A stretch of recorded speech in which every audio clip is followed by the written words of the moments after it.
Hello, hello, hello, Hume 105. This is our feedback week on the Harlem Renaissance, James Baldwin, Richard Wright, queer culture. And I know I'm starting to probably sound like a broken record, but I just want to continue to express to you how proud I am of you all, your level of engagement, your desire to think critically and make connections is it just makes me proud as an educator, proud to be a part of this with you, and just proud of your journeys and where you all can go from here. You know, the potential that is being shown and expressed here, and I think it's a great way to connect a lot of what we read this week with James Baldwin, and for that matter, Richard Wright. Um, and I know we're going to probably talk a lot about Baldwin in this video. We are going to talk about a lot about Baldwin in this video, but I did want to touch on Richard Wright, mainly because I think that a lot of you, in your understanding of Richard Wright, was disheartening, right? And a lot of you pointed out the interaction with Wright and his mother. You know, the punishment sort of for already being punished by societal things, societal expectations for being black in America during the time period. And I think it's very indicative of the different ways in which we exist in America, based off of race, class, and gender, and more so recently, sexual orientation. You know, those lessons, that hard teaching, that aggressive teaching, that sort of abusive teaching is something that is very common because to Richard Wright's mother, this is a life and death situation. And I think a lot of people of color from that generation would believe that a firm hand was necessary to teach them how to survive, right?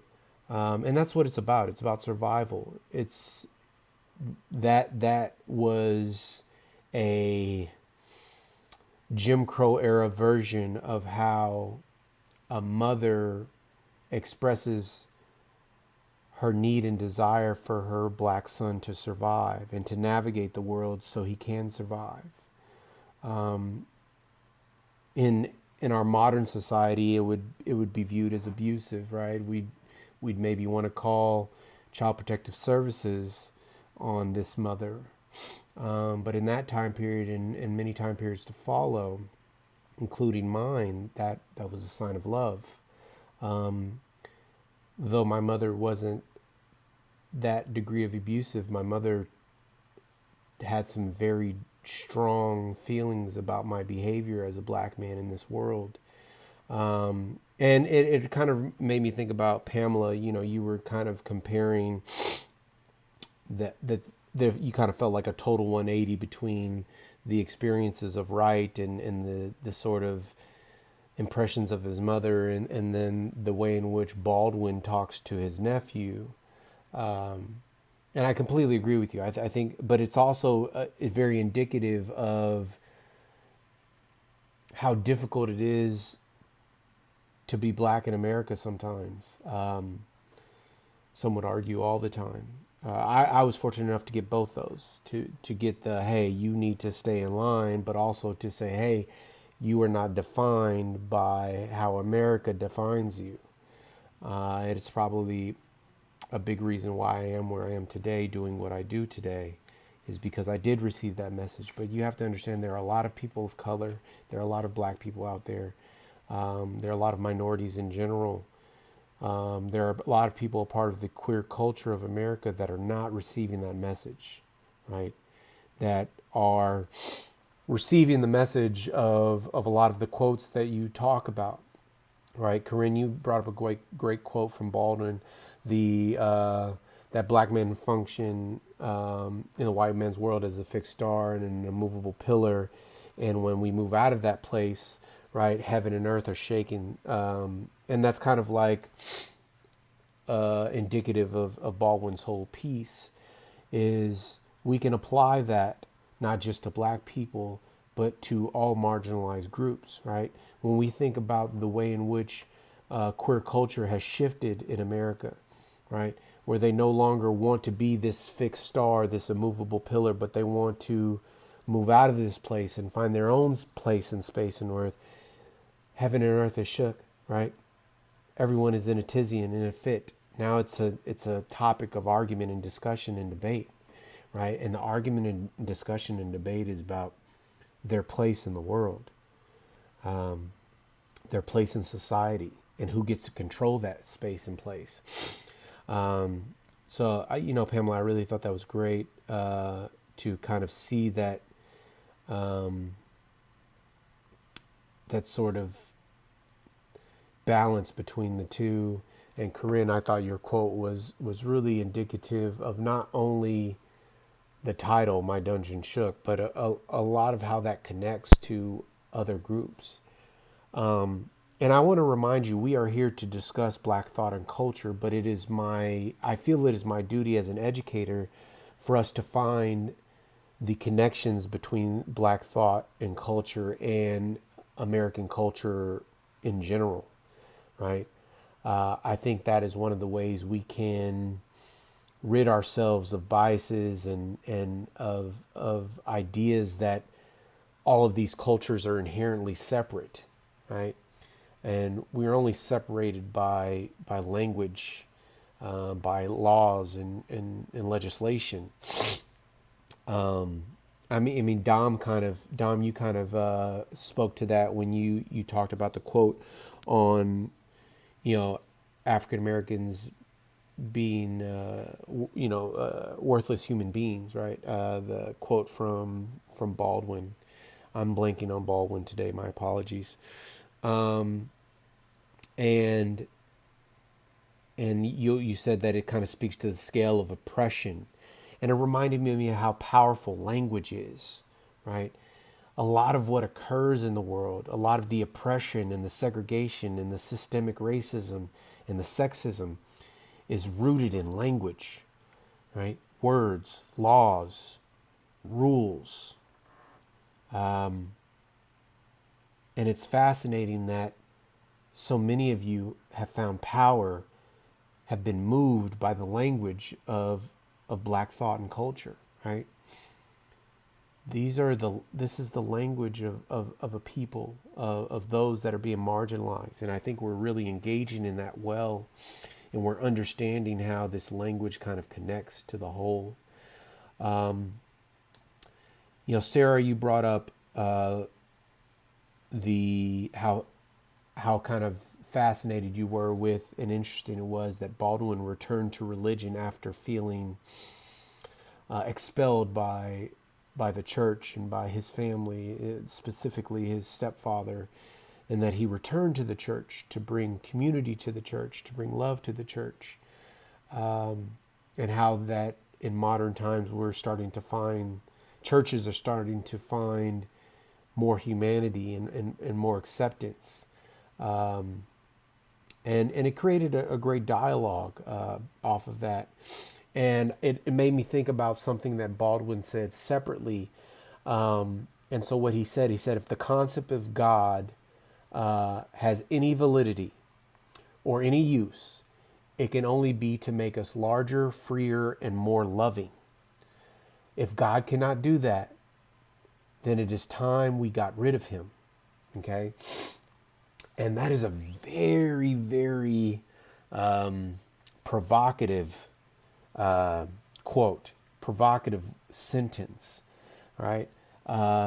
Your more conservative believers might call that blasphemous, right? But I think there's great value in what Baldwin is trying to convey, because I don't think Baldwin is trying to speak to God specifically, but speak to those that follow and sort of execute the word of God. Because he says if the concept of God has any validity, it can only be to make us larger, freer, and more loving. And if it doesn't do that, then we must get rid of him, right? So if God is what we believe God to be, this loving, sacrificing being, right, that has loved us unconditionally, that fights for us, that sacrificed for us, that died for us, right, then the concept of that should only make us larger and freer and more loving and accepting of each other, right?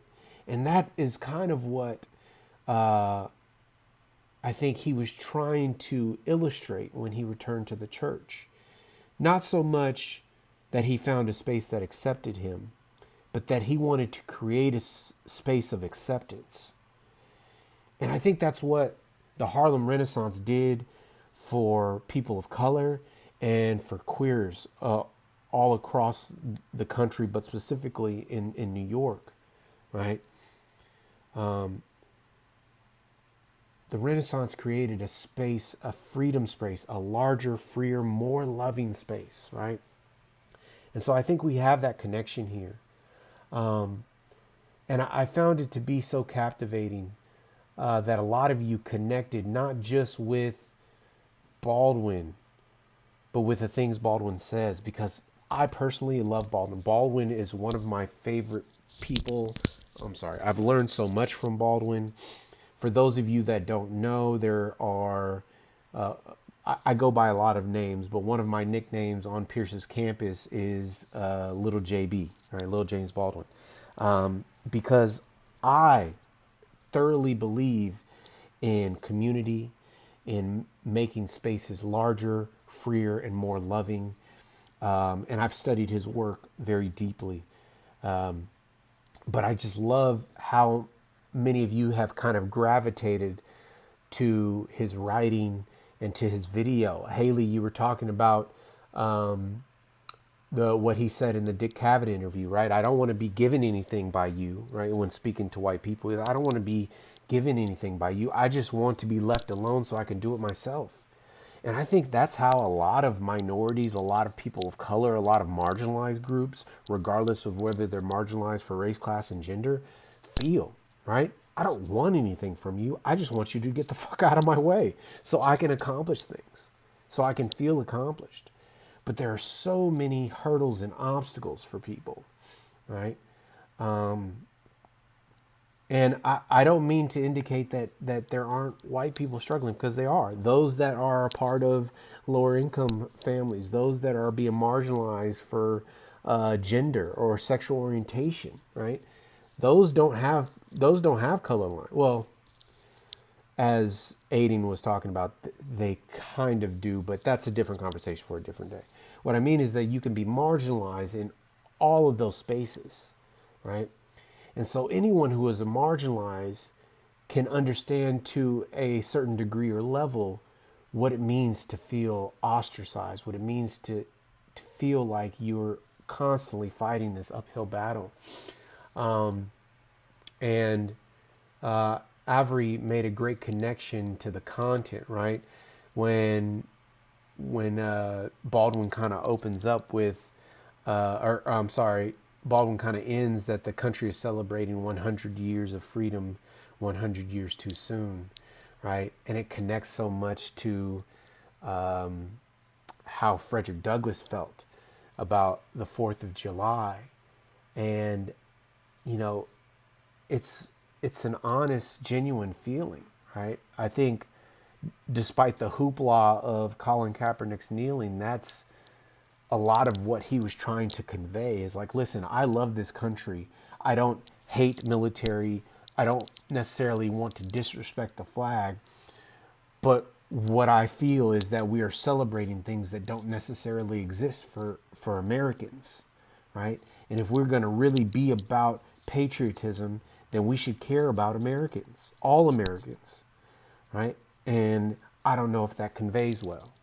And I think that's the connection he was trying to make.